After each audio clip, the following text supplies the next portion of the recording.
hacerlo. Sí, sí. Pasa que yo no voy a hablar de la santa mucho, porque no soy experto. No, pero bueno, no quiero hacer el ridículo. Nos vas a situar. Eso es distinto, eso ya es más razonable. Bueno, ¿qué digo de ti?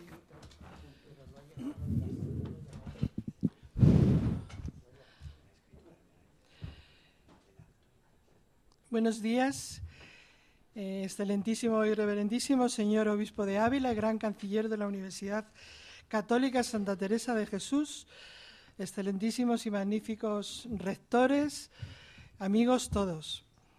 Un acto, el que va a tener lugar en este momento, en el que queremos dar un paso más en la presentación de este congreso que tanto nos ilusiona y que tantas esperanzas ha sembrado en muchas personas, no solamente de España, sino de fuera de España. Hemos tenido antes de este momento una rueda de prensa y seguramente que a través de los medios ustedes van a conocer datos que ya hemos podido dar sobre la participación en el Congreso y sobre algunos actos singulares que van a tener lugar durante la celebración de este Congreso interuniversitario e internacional. Y ahora, en este momento, vamos a dar la palabra al doctor don Francisco Marguenda y al padre Emilio, que nos van a hacer, pues desde sus respectivas competencias y especialidades, una semblanza y un entronque del momento y de la vida de Santa Teresa. Claro, presentar a don Francisco Marguenda es como una... Los que están ahí dirán, pero bueno, ¿de qué nos van a hablar? Acabamos de oírle esta mañana durante 2 horas.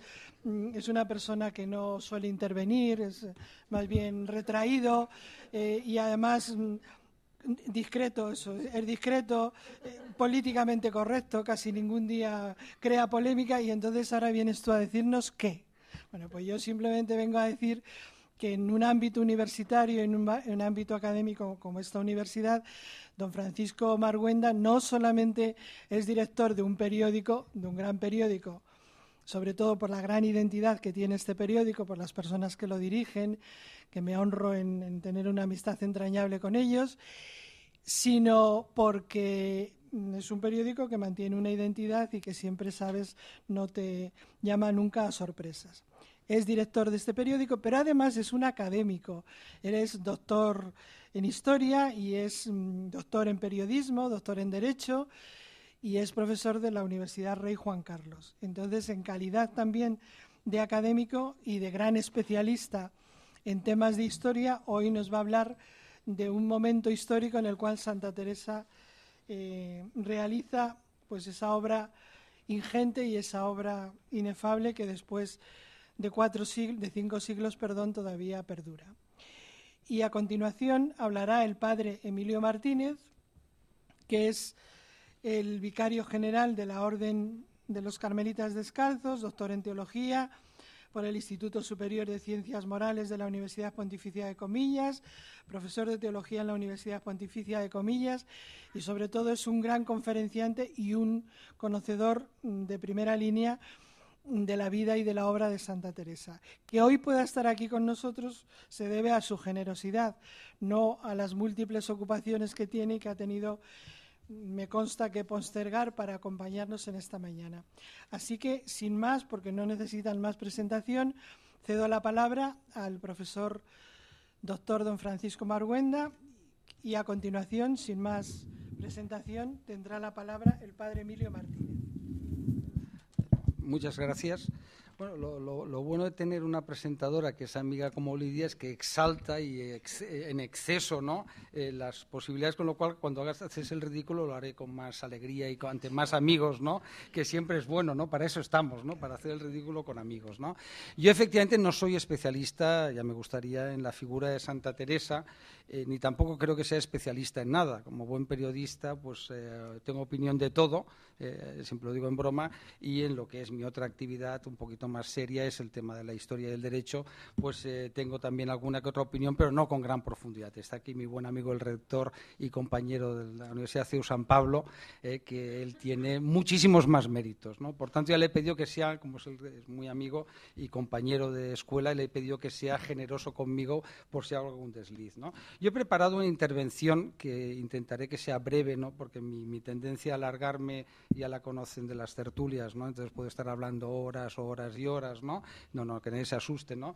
Es un poco sobre el contexto, ¿no? Hay el famoso libro de Josep Pérez, ¿no? Sobre la España de Santa Teresa, que yo no me atrevería, vamos, ni a aproximarme, pero sí un poco contextualizar, ¿no? La figura de la santa en lo que es la política, la sociedad y la religión. He puesto en el siglo XVI, donde se desarrolla su labor, que ya nace en 1515 y muere en 1582, ¿no? Que es un periodo de los dos reinados quizás más trascendentes en la historia. Siempre un poco esto de cuál es lo más trascendente siempre resulta enormemente complicado y un poquito frívolo, ¿no?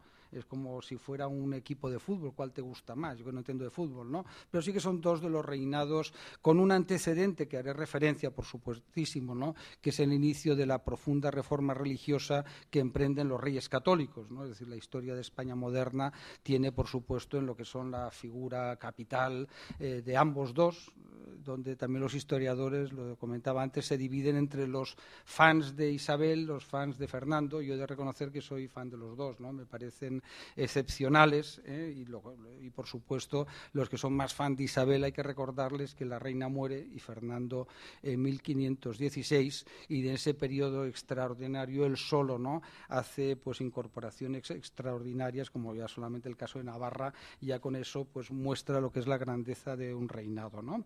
La santa es una mujer lógicamente excepcional, es decir, lo es porque lo es, estamos aquí y merece pues esa continuidad y ese recuerdo permanente que este tipo de congresos, yo lo decía antes, pues es muy importante, es decir, es fundamental, porque a veces los españoles tenemos una tendencia a olvidar nuestra historia. Yo cuando era pequeño pues tenía una sana envidia cuando iba a Francia o Inglaterra y veías cómo pues a los años 70, ¿no? Ya uno tiene una cierta edad, veías el amor de los franceses, etcétera, ¿no? Y ese provincianismo nuestro, ¿no? Que mi buen amigo y maestro Gonzalo Báñez siempre me decía con el tema de los hispanistas, ¿no?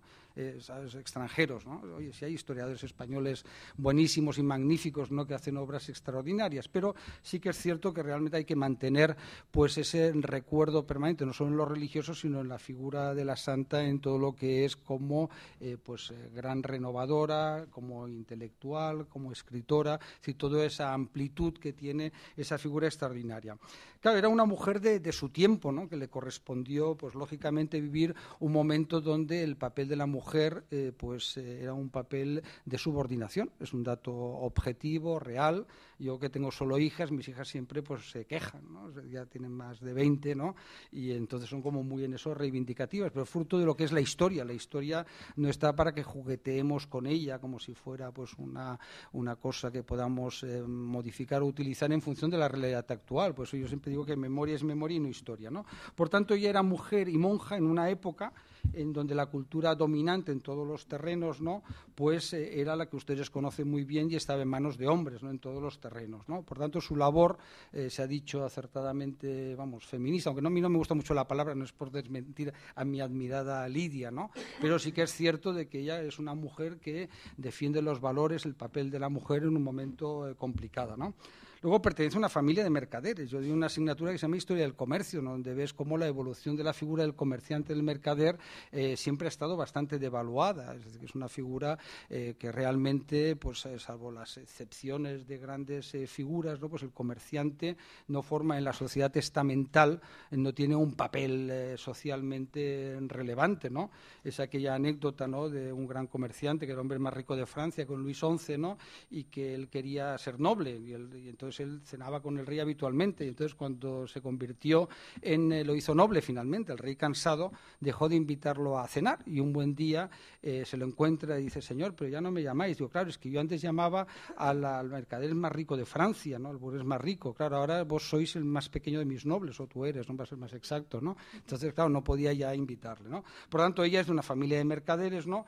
y luego de una familia de conversos. Claro, eso en esa época es un escenario que hablamos de lo que es la estructura social, pues tiene unas condiciones, además de profunda religiosidad, de lo que significa, como saben ustedes muy bien, de configurar una identidad que era fundamental en lo que es el panorama, el proyecto de los Reyes Católicos, que sigue acertadamente su nieto y que pues concluye, en cierta forma, el otro gran rey, que es Felipe II, donde se desarrolla la actividad de la Santa. ¿No? Yo me voy a apropiar de la frase de mi buen amigo el rector del CEU San Pablo, ¿no? Lo que dijo el beato Palafox, que algunos de ustedes no han oído, pero es frase suya, que conste, que acabo de coger de la presentación, ¿no? Que decía que si Santa Teresa hubiera sido reina, hubiera sido Isabel la Católica, y si Isabel la Católica fuera monja, sería Santa Teresa, ¿no? Por tanto, si queremos ver un poco el contexto de donde se desarrolla la figura de Santa Teresa, yo creo que es fundamental, ¿no? Ver el reinado de los Reyes Católicos, donde es un tránsito, los dos reinados, ¿no? De los Reyes Católicos y de Carlos V, quinto de Alemania y primero de España, es un reinado de tránsito, ¿no? Entre la Edad Media y la Edad moderna, ¿no? Donde efectivamente, si me da tiempo, pues haremos una referencia a lo que era la situación ciertamente lamentable que había en la Iglesia en aquel momento, ¿no? Eso es pura historia, con sus cosas buenas, por supuesto, ¿no? En el reinado de los Reyes Católicos, donde se hace la gran reforma del clero, que va a ser previa, todo lo que muestra la previsión, la visión de futuro que tienen los Reyes Católicos, que es excepcional en todos los terrenos. Es decir, me es difícil encontrar un aspecto negativo. Es decir, incluso si hablamos de la expulsión de los judíos, yo que soy muy pro-judío, como es público y notorio, hay que contextualizarlo en lo que es la realidad de la época, no en una antipatía ni un odio a los judíos, al revés. Ellos tenían, como saben ustedes muy bien, sus colaboradores más estrechos, algunos de ellos que eran judíos, pero hay que entender lo que es la realidad del tránsito de lo que es la Edad Medieval al Renacimiento. A mí me cuesta mucho, de verdad, en el reinado de los Reyes Católicos, encontrar aspectos negativos, ¿no? De lo que es, insisto, en toda la contextualización de la época, ¿no? Es una realidad histórica donde la Edad Media concluye con un reinado donde ellos hacen las grandes obras pendientes, ¿no? Que es, en primer lugar, la conquista primero la lucha contra la nobleza, ¿no? No olvidemos el enorme poder que tenía una nobleza, que tenía pues sus mesnadas, sus tropas, ¿no?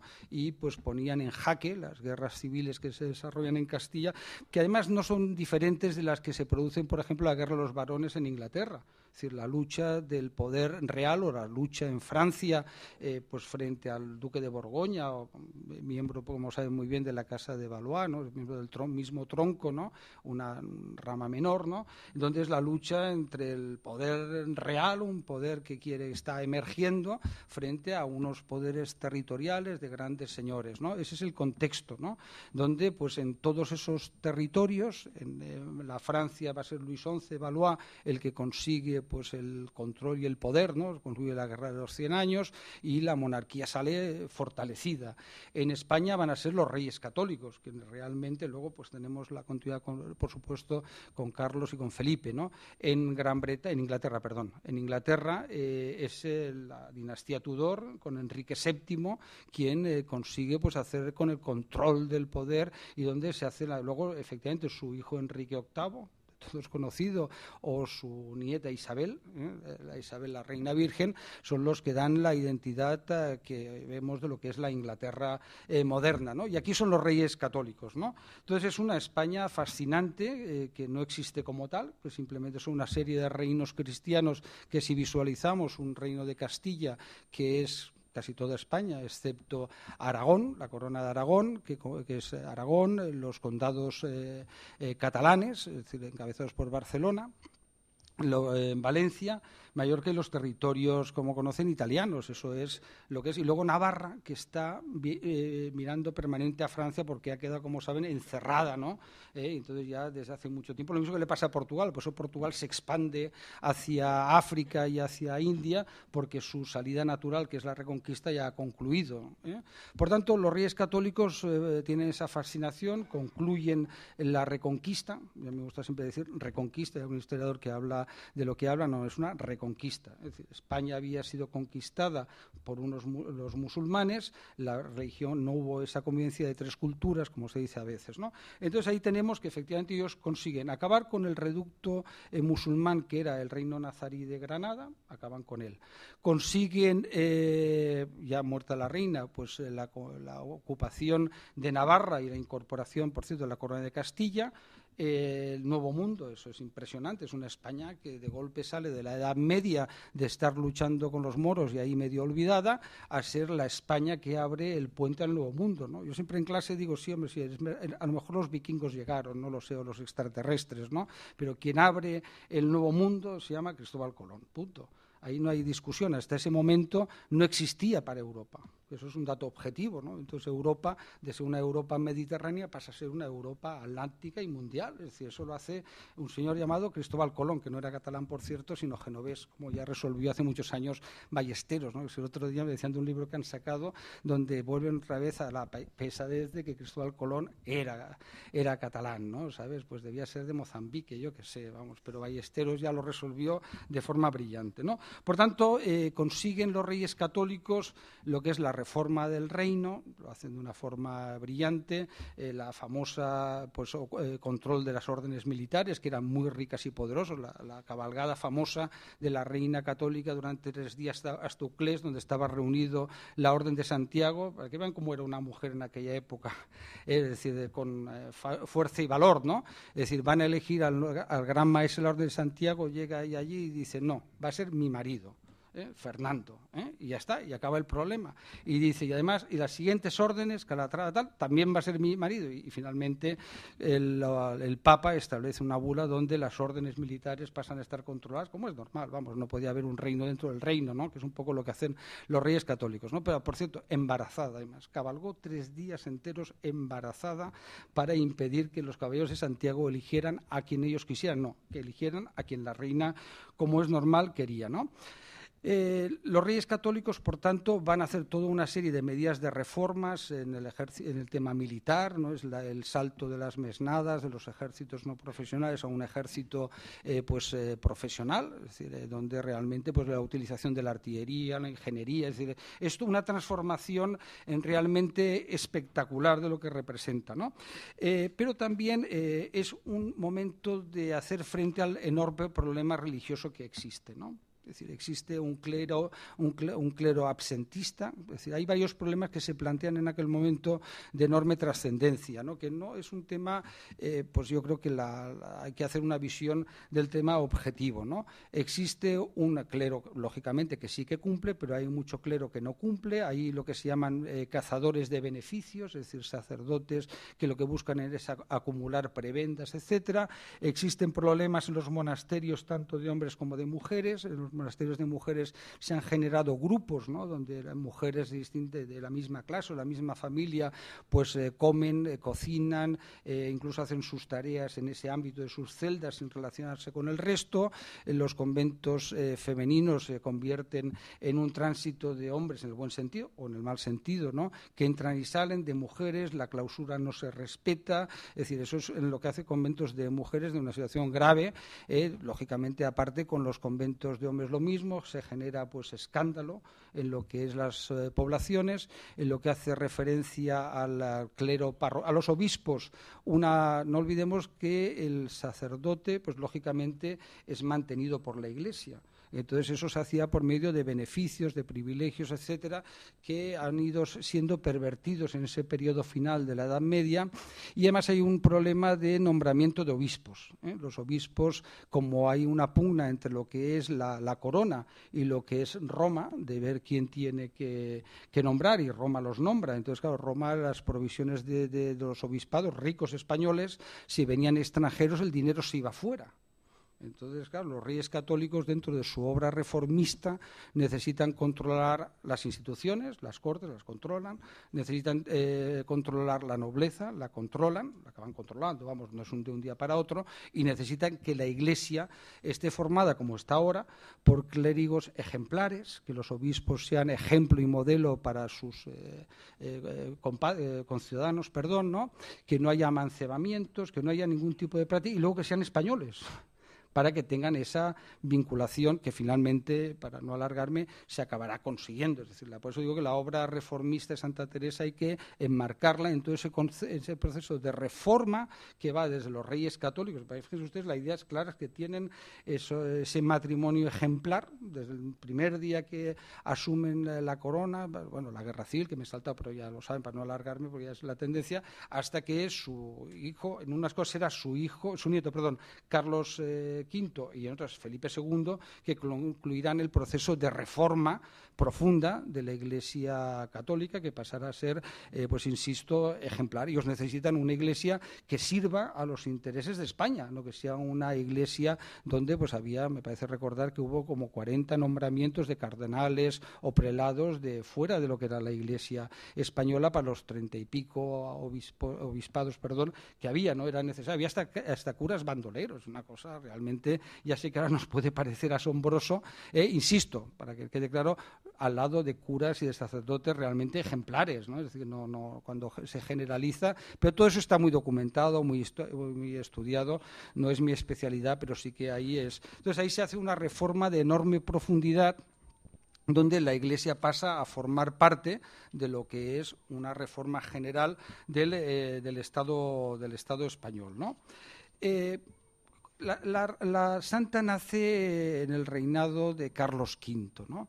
Carlos V es un hombre lógicamente fascinante, porque es una persona nacida, como saben ustedes, en Gante, es un heredero no deseado por parte de Fernando el Católico. No, Fernando quería al hermano, que se llamaba como él, a Fernando, pero va a sorprender a todos en todos los sentidos, es decir, siendo un gran rey y un gran emperador.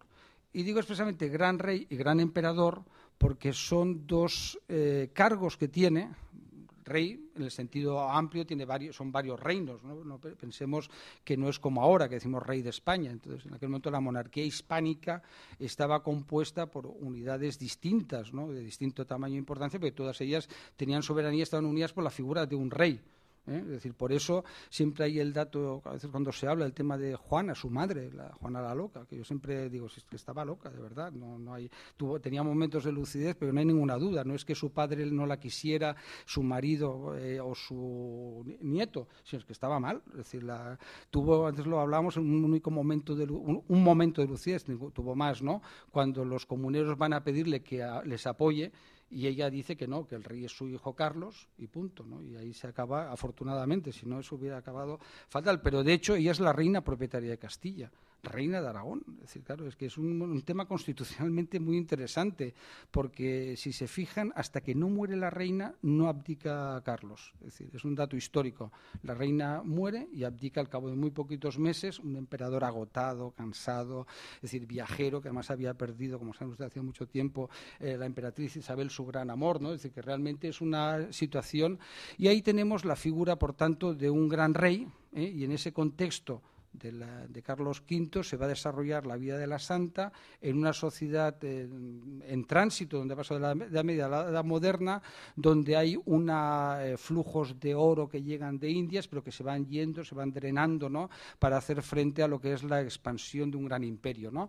De una población, ya voy a ir acabando, ¿no? Donde hay una población que es menor a lo que es la de Francia, es decir, uno de los problemas que va a tener y sigue teniendo España es la demografía, va a ser un problema aparte de las infraestructuras, etcétera, etcétera, ¿no? Problemas antiguos que siguen siendo nuevos, ¿no? Y en ese escenario es una España que tiene estamental, dividida en fuertes clases sociales, por eso he citado al principio los orígenes de la Santa, que son enormemente importantes, donde no se van a hacer las reformas que sí que se hacen en la Iglesia, no se hacen en la economía española. Es uno de los grandes dramas. Seremos un imperio enorme, ¿no? Que tiene que luchar contra un montón de enemigos, contra Francia, contra Inglaterra, las guerras de religión en Alemania, la lucha en Italia, es decir, los frentes son enormes contra los turcos, defender un imperio tan enorme como era, que no se ponía el sol, el primer imperio global de la historia, es decir, es el primero, es decir, eso nos cabe ese honor, pero realmente ya sé que es un tema siempre polémico, lo discutí hace poco con un compañero y amigo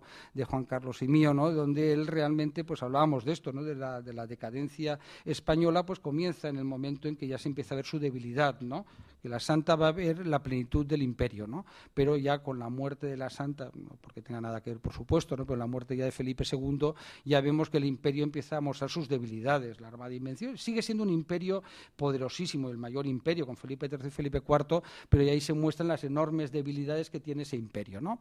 Y a partir de ahí, bueno, pues yo no me alargaré más. Si hay luego debate, estaré encantado, porque como ven puedo seguir alargándome y no quiero aburrirles mucho. Muchísimas gracias.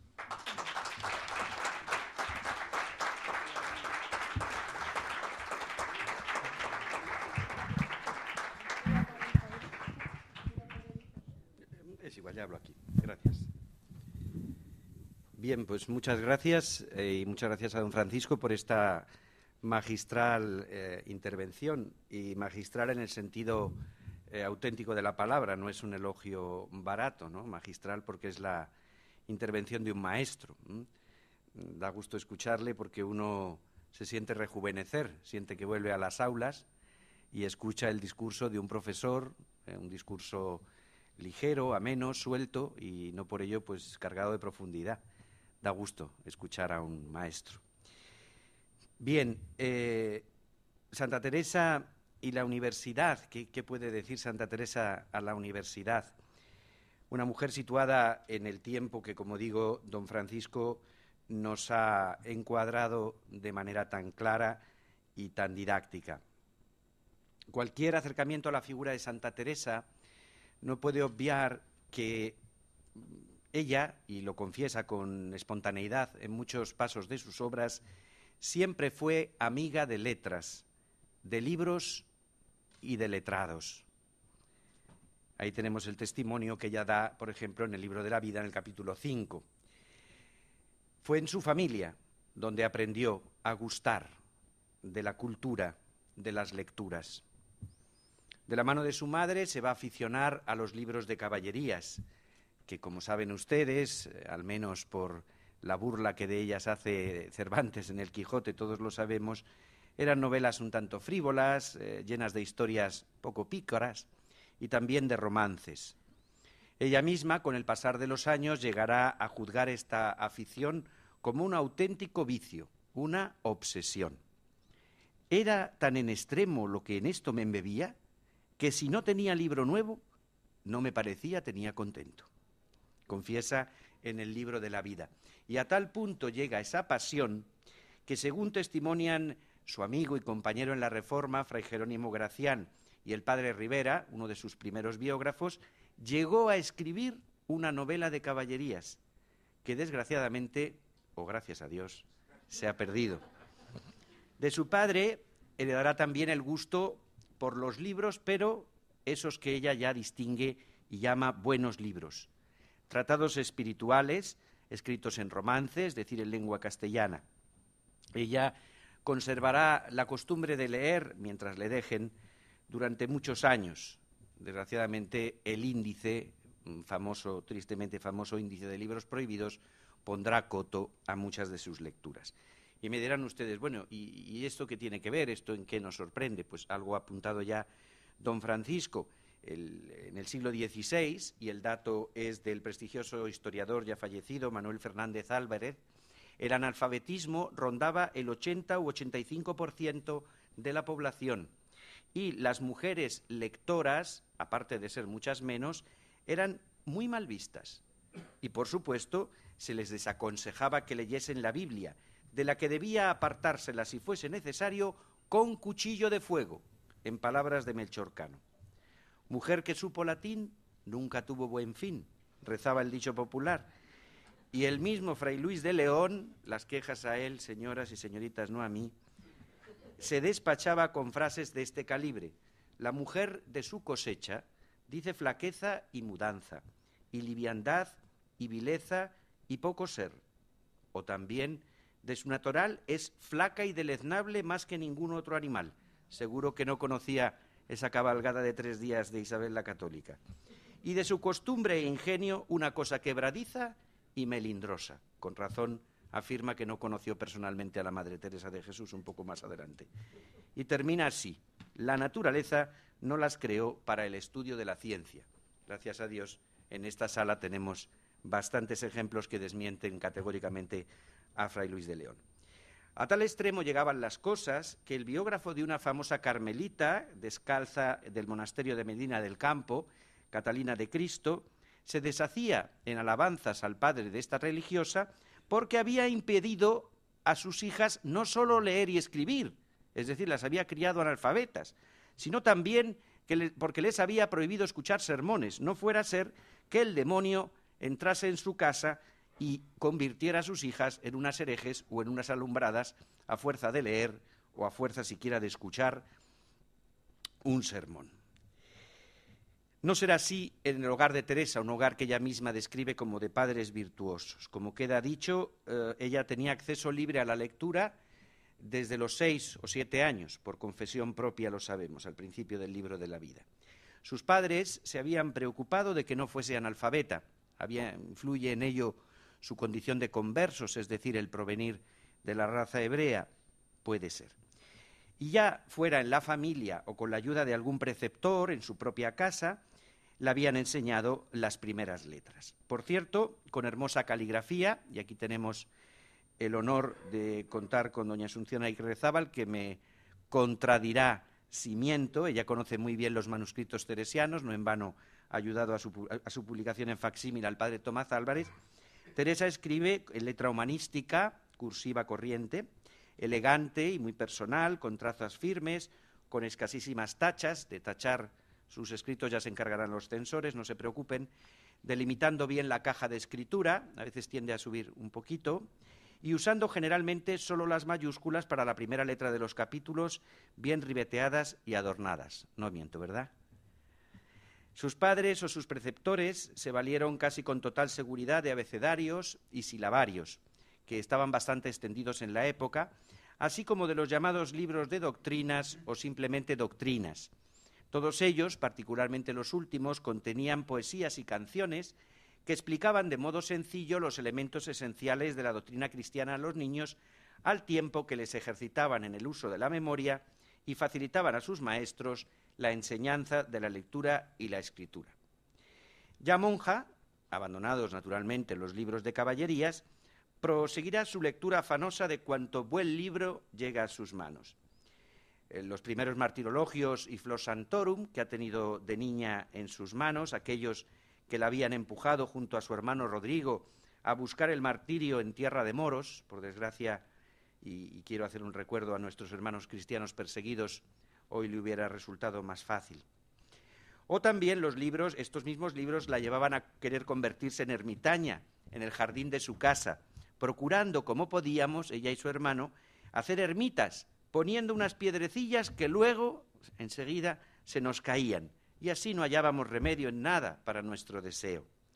Ahora leerá, como monja, libros de más fuste: el tercer abecedario de Osuna, que le presta un tío suyo, los Morales de San Gregorio, las Confesiones, libro que tanta influencia tuvo en su vida, las Cartas de San Jerónimo o la Vita Christi de Ludolfo de Sajonia, los llamados cartujanos, que podemos admirar algunas de estas lecturas, en particular los cartujanos, en la exposición de Edades del Hombre dedicada a Santa Teresa que encontramos en Ávila y en Alba de Tormes.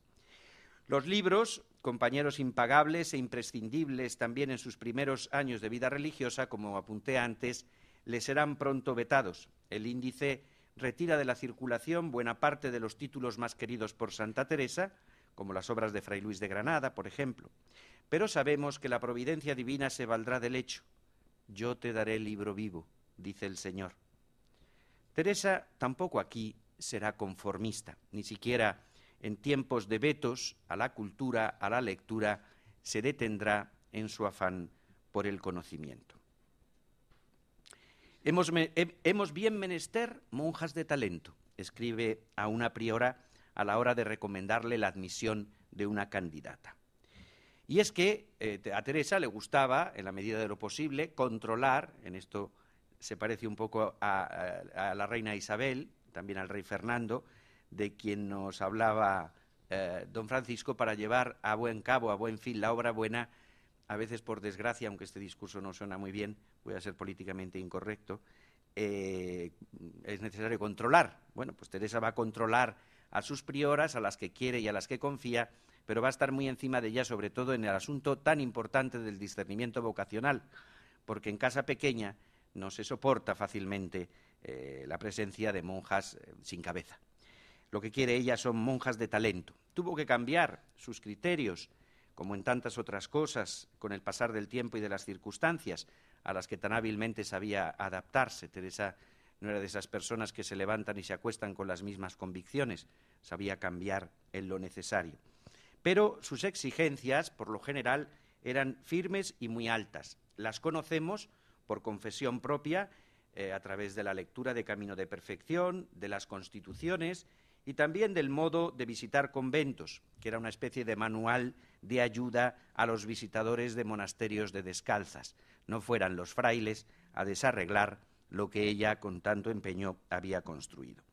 Para Santa Teresa, las monjas, aparte de gozar de buena salud, debían tener entendimiento, así como habilidad para rezar el oficio divino y ayudar en el coro. Es decir, quería monjas que supieran leer y que supieran lo que leían. En la práctica, recibirá gustosa a una monja muy lectora, aun cuando la dote que puede aportar al monasterio es muy pequeña. Como dice a doña Luisa de la Cerda, su amiga y protectora, refiriéndole este caso, prefiere a esa monja lectora que no a otras monjas tontas, carentes de sentido común o simplemente analfabetas. Es mucho más importante la formación y la capacidad de adquirirla y el buen sentido de la candidata que los dineros se puedan aportar, en una carta que puedan aportar estas monjas en la dote. En una carta a María de Bautista se expresa así: si ella es la que dicen, es decir, si esa monja es tan lectora, tan culta, poco va en que no sea tanto la suma que vamos a recibir como dote, que yo le digo que hemos bien menester monjas de talento.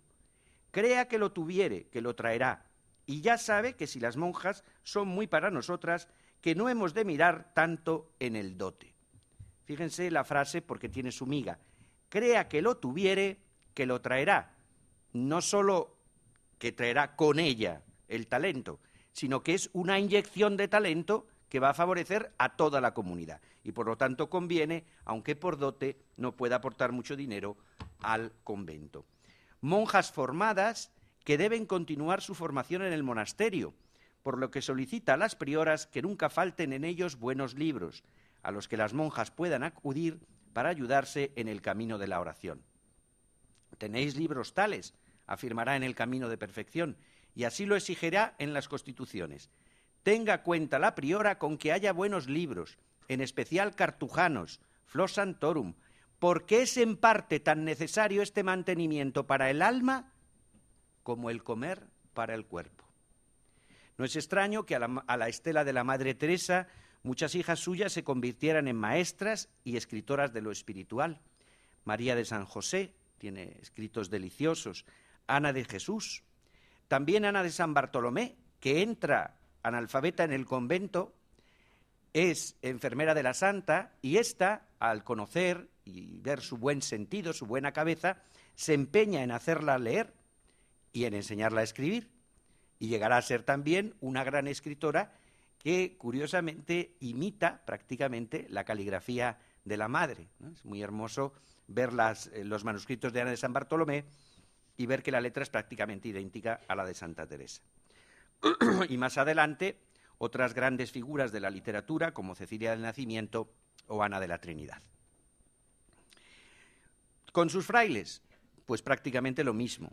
Huirá de las fundaciones montaraces, hará salir a Fray Juan de la Cruz, al padre Antonio Heredia y los compañeros que se habían ido juntando enseguida de Duruelo, por ser un lugar perdido en el que la formación era muy difícil, y les pedirá, les exigirá que vayan a fundar, en esto tiene mucha insistencia, sobre todo en su correspondencia con el padre Gracián, a lugares donde haya universidades, porque aparte de ser lugares en los que hay más jóvenes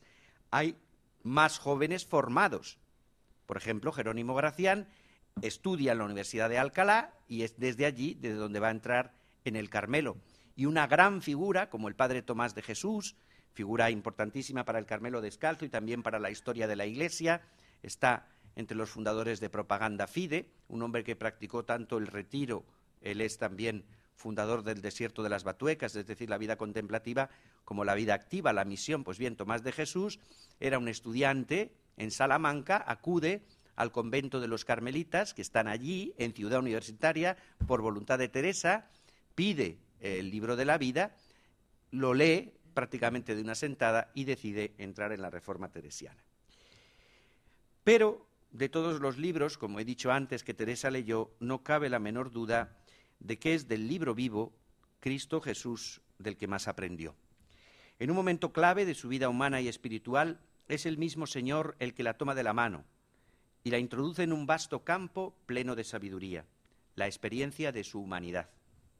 No os podrán quitar libro que no os quede tan buen libro, dirá a sus hijas, las descalzas. En él, nos dice Teresa, se halla nuestro acceso a Dios. Es camino, verdad y vida.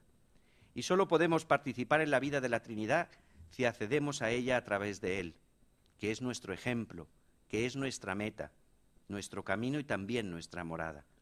Con su silbo amoroso, él nos atrae al verdadero conocimiento, a la teología mística, gracias a la cual no solo se conocen las verdades, en palabras de Juan de la Cruz, sino que juntamente se gustan. Y ahora quisiera enumerar 4 retos, perdónenme por el atrevimiento, que quizás la universidad, y en particular la Universidad Católica, tendría o descubriría a la luz del magisterio y de la vida teresiana. Y pidiendo disculpas a don Francisco Maruenda, y que no me lo tome como una provocación o una captatio benevolencia a la inversa, como me decía don Jesús, pues he traído aquí el ABC, pero en casa recibimos la razón, porque casi providencialmente me encuentro, mientras desayunaba aquí cerquita en un café, una tercera de ABC firmada por don Ignacio Sánchez Cámara, que se llama Date tiempo, se refiere a la universidad y a todos recomiendo su lectura. Fíjense, parece que se ha puesto de acuerdo con nosotros para acompañarnos en este acto, don Ignacio. Les leo algún párrafo del artículo, no lo voy a leer, por supuesto, entero, aunque valdría mucho más que mi conferencia. La universidad resulta cada vez más amiga de la utilidad que del pensamiento, de la práctica que de la teoría. Ortega y Gasset pensó escribir un ensayo sobre Marta y María, las hermanas de Lázaro, en el relato evangélico, es decir, sobre la acción y la contemplación. La universidad quiso ser, y lo fue en sus horas mejores, un ámbito para la contemplación, esto es, para María, para escuchar y menos para hablar. Hoy esto resulta extrañamente difícil. Aborrecemos tanto la meditación y el sosiego que prostituimos la universidad y vaciamos los monasterios. Bien, pues amparado por estas sabias palabras, me dirijo a esos ámbitos de formación, a esos templos de la ciencia, ¿no? Como decía Unamuno, y leo también aquí en el artículo don Claudio Sánchez Albornoz, en 1976, en un homenaje que le tributó la Facultad de Filosofía y Letras de la Universidad Complutense. Vais a decir que soy un reaccionario, pero para mí la universidad es sagrada. Gritad lo que queráis, alborotad, defended vuestros intereses, pero fuera de la universidad. La universidad es un templo. Un contemporáneo nuestro con nombre de político decimonónico debería hacer más caso a estas palabras, él y sus compañeros de camino. Bien, dejémoslo ahí. Que yo también puedo ser provocador. Bueno. Cuando hablaba de los curas bandoleros, digo, no hubiera sido mala vocación esa, andar por los montes diciendo misa y pegando tiros. Bueno, bien, entonces, ¿qué retos creo yo que Santa Teresa lanza a la universidad? La excelencia frente a la vulgaridad. En la Universidad Católica debe tener muy claro que no es tiempo para tratar con Dios negocios de poca importancia. Ese era el tiempo de Teresa y también es el tiempo de estas universidades que no deben bajar su listón, que no deben rebajar la exigencia. Se dirá que no es amigo el estudiante de recorrer la senda estrecha y siempre se sentirá más atraído por los centros benévolos que por los difíciles a la hora de obtener un título. Pero todos sabemos que esto no es cierto. Al fin y al cabo, el futuro de la persona depende en gran medida de su preparación, que aun en los tiempos que corren, una buena preparación sigue siendo garantía de éxito profesional. Recuerdo, me van a permitir la anécdota, cuando me empeñaba en estudiar biología, mi padre, que en paz descanse, se enrabietaba mucho porque decía que en biología no había puestos de trabajo, que mejor, por ejemplo, estudiase químicas, que ahí había más salida. Y un amigo le decía, no, te estás equivocando, le tienes que decir que estudie biología, pero que la estudie de tal manera que si hay un único puesto de trabajo, ese puesto de trabajo sea para él. Por supuesto, estudié químicas. El segundo punto, o el segundo reto, sería andar más allá de la ciencia, andar más allá de lo práctico. Dicho esto, no hay que olvidar que la preparación científica no constituye o no debería constituir la totalidad del saber transmitido en las aulas universitarias. Teresa de Jesús quería monjas bien formadas, dentro y fuera del convento, pero también monjas con buen sentido, abiertas a los valores generadores de vida, de fraternidad, solidaridad y disponibilidad. Amiga de lectoras, la santa no verá bien a las monjas letreras, las llama así, es decir, excesivamente preocupadas en su propia formación a la luz de sus personales intereses.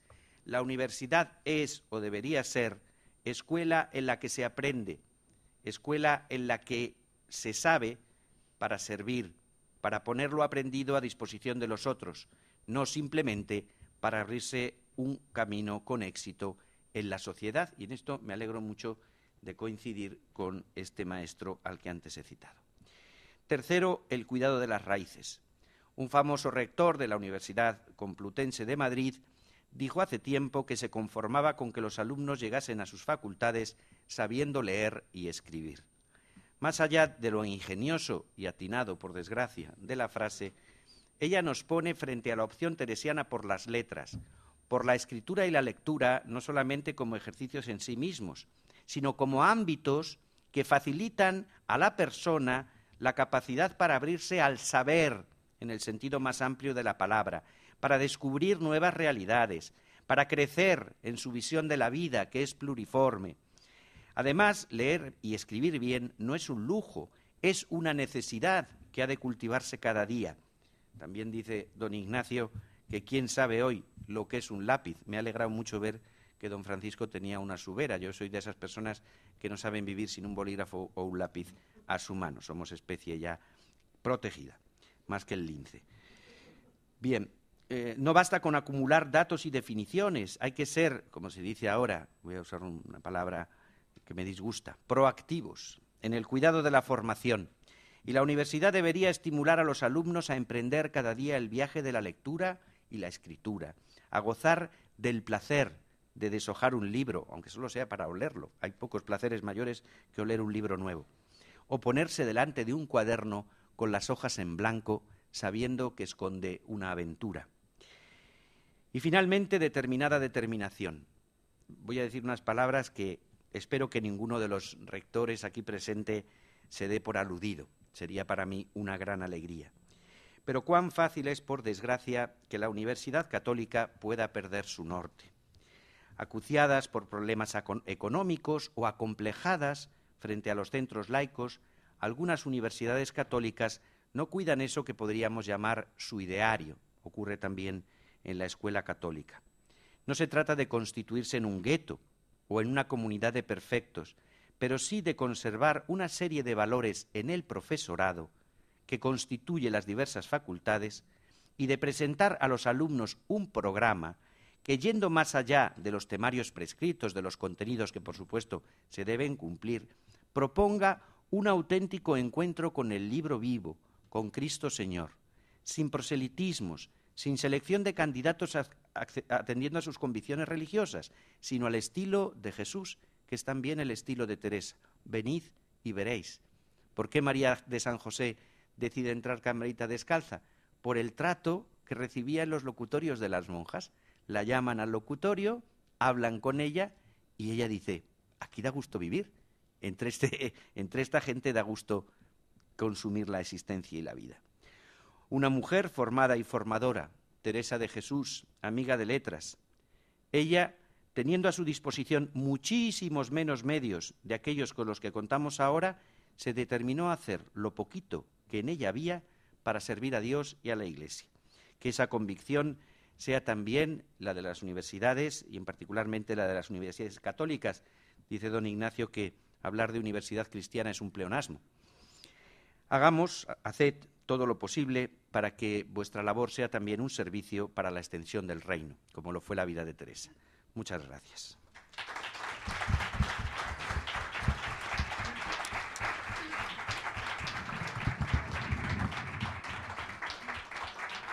Bueno,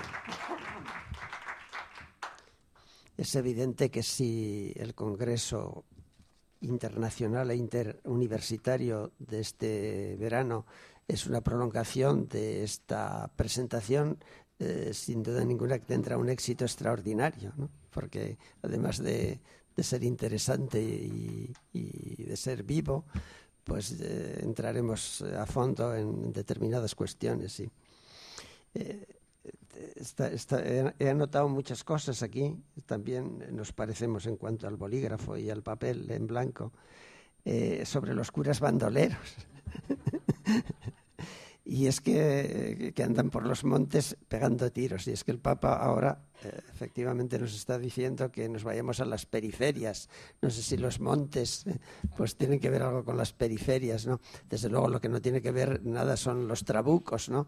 Pero sí la capacidad de entrar en relación con los demás, entrar en sus vidas, interesarse por ellos, sobre todo por los que no conocemos, por aquellos que tampoco nos conocen a nosotros. Mi relación con Teresa con Teresa de Jesús, con Santa Teresa, es doble, es espiritual y es eclesiástica. Bueno, hay una relación, evidentemente. Espiritual porque, bueno, yo como me figuro que todos los aquí presentes pues tenemos una admiración y un gusto por conocer, por leer y por compartir el espíritu de Santa Teresa, que bueno, ha sido tan rico para la Orden del Carmelo, para la Iglesia y ¿por qué no para la humanidad? Entonces, yo tengo efectivamente un gran gusto en buscar caminos de oración, en leer, en dedicarle tiempo, sobre todo desde que he venido a Ávila y bueno, pues el Señor ha puesto en mis manos la preocupación de esta diócesis donde Santa Teresa ocupa un grandísimo espacio. El segundo sería el camino eclesiástico, porque yo tengo una relación con Santa Teresa sobre todo a través de don Álvaro de Mendoza, es decir, a través del obispo de Santa Teresa en su tiempo, en el siglo XVI. Santa Teresa y don Álvaro no se conocían, bueno, hasta muy poco antes de la fundación de San José. Desde luego, quizás Santa Teresa pudo haber oído hablar de él, del obispo, pues hombre, sin duda ninguna que habló. Pero desde luego el obispo de ella, hasta entonces, ¿no? Porque efectivamente a partir de entonces, a partir de la fundación, a partir del 62, del 1562, pues ella se dio a conocer bastante, de manera que... Pero hubo un enlace entre los dos, que fue San Pedro de Alcántara, que fue un franciscano, que ya había empezado su reforma, y fue el que la presentó a ella y el que le hizo que tomara cuidado de aquella persona, de aquella monja de la Encarnación, que no era una monja cualquiera, evidentemente. Entonces, al obispo, a don Álvaro de Mendoza, le pasó como a tantos confesores, como a tantos teólogos que ella conoció, la mayor parte de ellos, que efectivamente, obispos, muchos obispos también, que enseguida entendieron la profundidad y el valor que tenía aquella mujer, y a partir de ese conocimiento, pues don Álvaro estuvo ya dispuesto a favorecerla, a ayudarla en todo lo que fuera.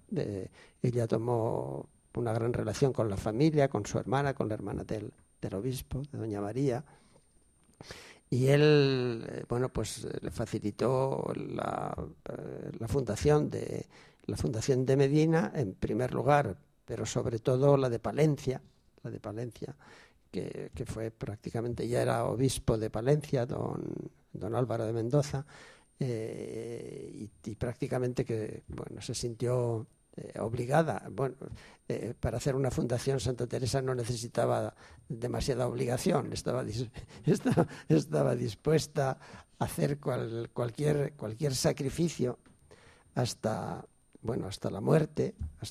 Murió viniendo de la fundación de Burgos y en la esperanza de poder fundar en Madrid. Pero bueno, se quedó en Alba, casi tocando San José. No vamos a entrar en esta cuestión, ¿no? Casi tocando San José. Entonces, pues don Álvaro de Mendoza a mí me une efectivamente con ella. Yo creo que es fundamental, lo fue para él, lo fue para el obispo, lo fue para la Orden del Carmen y lo fue para la Iglesia, la reforma de Santa Teresa, reforma que se unió efectivamente al deseo de los reyes del imperio en España, pero también al de las órdenes religiosas, que ya algunas anteriormente, otras en ese mismo momento, en el siglo, otras posteriormente, bueno, pues han intentado hacer una aportación en autenticidad, en buscar las raíces del sentido de la vida consagrada, de la vida cristiana, en definitiva, ¿no? Y esa reforma la empezó por sí misma, empezó reformándose ella en todo el periodo de la Encarnación y sobre todo en los últimos años, los dos, a partir del libro vivo, cuando ya entró en contacto con él, le hicieron dejar la Inquisición, les hizo dejar los libros oficiales, los que ya tenía en la Encarnación, y ya se ocupó verdaderamente, intensamente del libro vivo. Bueno, pues a partir de esa experiencia del libro vivo, ella comenzó una verdadera reforma honda de sí misma, que suponía fundamentalmente en una entrega total al Señor y un desinterés y una superación de todo aquello que le separaba de Cristo, que le separaba del Señor. Después esa reforma la llevó a la Orden del Carmelo, con muchos disgustos, con muchas dificultades, con muchos problemas, y la llevó finalmente a la Iglesia, de manera que aportó las líneas fundamentales a la vida de la Iglesia, a la espiritualidad de la Iglesia. A eso me refería cuando yo hablaba de mi relación espiritual con ella.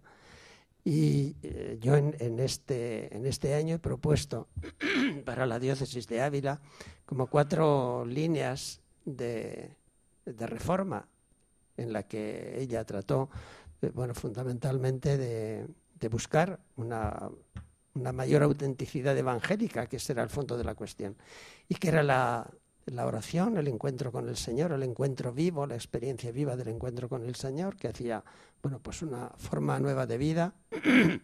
La primera derivación de esta, que era la fraternidad, que era la experiencia compartida de esta experiencia con las demás hermanas, y una experiencia que no solamente se centra en el espíritu, sino que alcanza también al resto de la vida. Otro camino, otro sendo, que era el de la pobreza, el de la austeridad. Para compartir con los demás hay que estar dispuesto a renunciar a uno mismo, claro, por lo menos es decir, estar dispuesto a que parte de uno mismo alcance a los demás. Y luego la preocupación por los montes, la preocupación por la misión, es decir, por llevar a otros esa riqueza que el Señor le había dado, ¿no? Y lo hizo a través de las fundaciones y también a través de la preocupación por el nuevo mundo, y por aquellos que nos encontramos en primera línea de combate, en primera línea de evangelización, que ella estaba convencida de que necesitábamos extraordinariamente ese apoyo. y a eso dedicó su vida, a eso dedicó esa renovación de su propia vida y del Carmelo. Iba a consistir en dedicarla al apoyo a los que no solo se fijaba sobre todo en los capitanes, pero bueno, cualquiera de nosotros seguramente está en primera línea de evangelización, en primera línea de batalla, en primera línea, y esa actividad pues está apoyada evidentemente por la Santa, ahora desde el cielo, pero también por sus hijas y por sus hijos, por las contemplativas particularmente, que se dedican a eso, para apoyar nuestra actividad, para apoyar, bueno, pues nuestros desvelos, nuestras dificultades. Entonces ya se ve que las posibilidades de entrar en alguno de los campos, de estos campos respecto a la Santa, van a ser sin duda de gran interés. Y como digo, si además pues los ponentes lo hacen como lo han hecho los que nos han precedido, porque sí era ella, por otra parte, no, así era ella, es decir, que verdaderamente conjuga una serie de valores, pero el de la simpatía, el de la alegría, pues es un valor primordial, ¿no? El Papa Francisco también es uno de los temas que también repite con mucha frecuencia. De manera que, bueno, yo estoy seguro de que será un gran congreso y que todas las universidades, muchas de las cuales estáis aquí, y otras muchas que vendrán, sin duda ninguna, atraídas por la Santa, por el tema de la Santa, o por la Santa que nos ofrece el tema, pues sin duda ninguna que será de gran riqueza, de gran interés. Muchas gracias.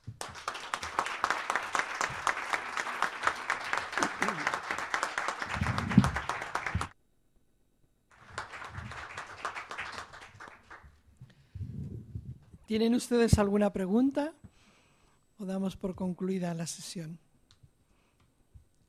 Pues queda clausurada la sesión de presentación del Congreso sobre Santa Teresa de Jesús, que ha sido convocado, como ya hemos anunciado, por la Universidad Católica de Ávila, las Universidades San Pablo CEU, la Universidad San Vicente Ferrer Católica de Valencia, San Vicente Mártir, me estaban diciendo por ahí, no, menos mal que, y San Jorge, ¿y se me ha olvidado alguna? Francisco de Vitoria. ¿Quién más? San Jorge, ya le he dicho, ¿no? Así que clausuramos la sesión.